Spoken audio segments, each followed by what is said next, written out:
are seeing a historic increase in debt among younger Americans, and they're now seeking out help to get their credit back on track. Which we know can be such a hard thing to do. Consumer investigator Christine Lazarge has some insight. This is really scary to hear because once you get off track, it's so hard to get back on. Well, and I think people feel like I'm never going to be able to get out from under this debt, so they just kind of ignore it and they continue to use their credit cards and they continue to rack up that balance.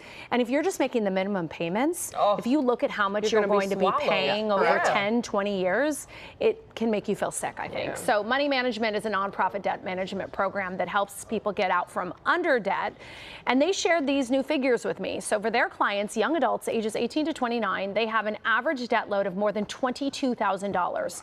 For millennials, that number increases to more than $43,000.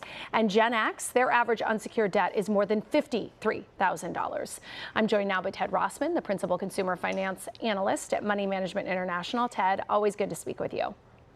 Great to be here. Thanks for having me. So to begin with, we're seeing this record debt, right? The numbers I just read are staggering. So what is behind this rise in household debt? Is it just simply inflation? A lot of it is the rising cost of living. Yeah, I think first of all, it's important to take the stigma out of it. A lot of times people have a hard time talking about credit card debt because they think that, oh, you must have done something irresponsible, right? You went on a big vacation, you went on a shopping spree. No, in truth, it's usually something very practical. It's medical bills, it's car repairs, home repairs, groceries, gas, all these things just stacking up on people. High inflation has been a huge stressor for household budgets. It's forced people to take on debt and cut into savings. Now, often people in debt, especially a great amount of debt, will turn to personal loans for debt consolidation. And while they can work for some, you're also seeing the pitfalls of this. Yeah, I'm glad you brought this up because in theory, the math checks out, right? Your credit card charges 20 or 25 or 30%. You can get a personal loan at 7 or 10 or 12. So what you do is you pay the credit cards off with the personal loan, and then you repay that debt over 4 or 5 years at a more favorable interest rate. In theory, it sounds pretty good.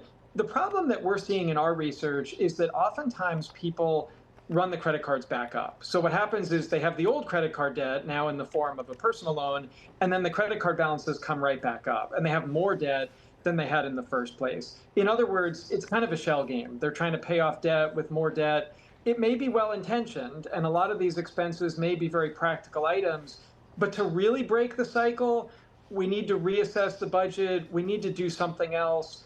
We have debt management plans as low as about 7 or 8%. You have to close the credit cards in question, so it's a little bit of tough love, but it's been proven to work. What we don't want is to end up with even more debt than before. Would you recommend for those who are really drowning in debt, is it time to cut up those credit cards and say, I'm just going to go back to the old days and, use just my bank card and cash?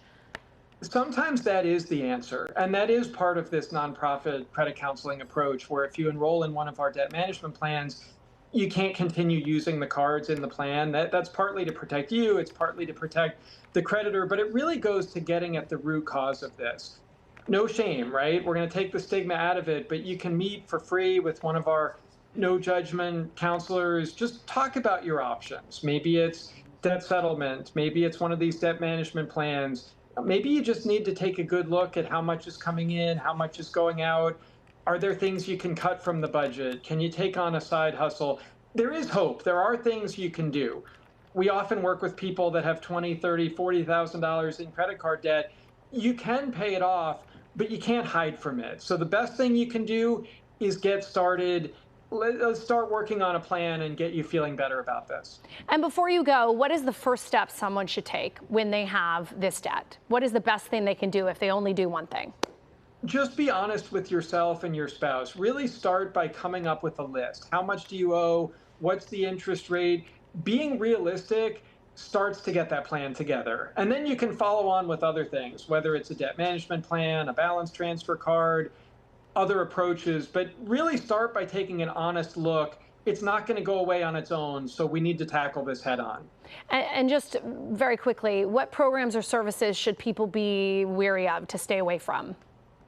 The for-profit debt settlement industry is something to take, a lot of caution with. I would steer clear of that. High fees, trashes your credit, that's very risky. So don't go down the for-profit debt settlement route, but but don't be afraid to ask for help. Meet with a trusted nonprofit like Money Management International. We can help rebuild your credit and get you on the path to debt payoff. All right, Ted, thank you so much for being with us. Jamie No and problem. Sheba, Thank you. send it back to you.